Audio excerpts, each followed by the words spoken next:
MNLF at tropa ng pamahalaan. Ipinakita pa nga nila ang ilan sa pinaniniwalaang bihag nila ng mga residente. Okay na, labas na kayo! Labas! Konting bilis lang! Konting bilis! Sige na! Clear!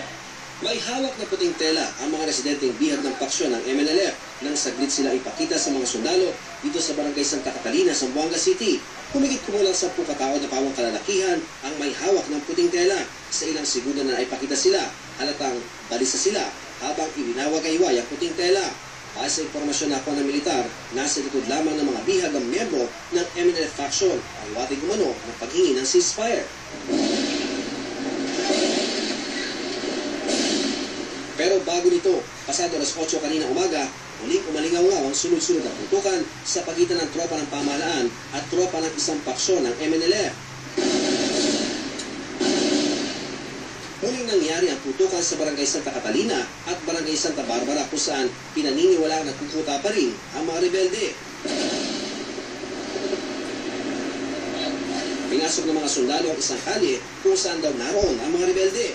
Sumunod ang mga tangke para maging katuwang ng ground troops.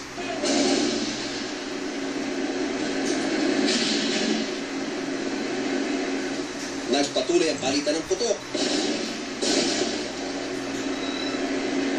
Pero bandang alas 10 sa umaga, nakita na ang mga sundalo na lumalabas mula sa area na kanilang pinasok.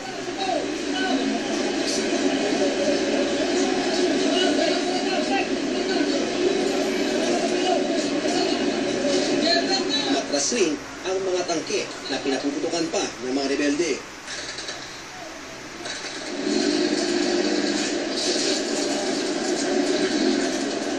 Sunod ito ay namayani na ang katahimikan.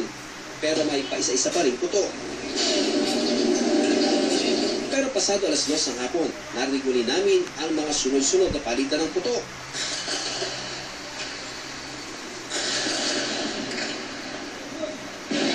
Agad kaming umalis sa pwesto namin.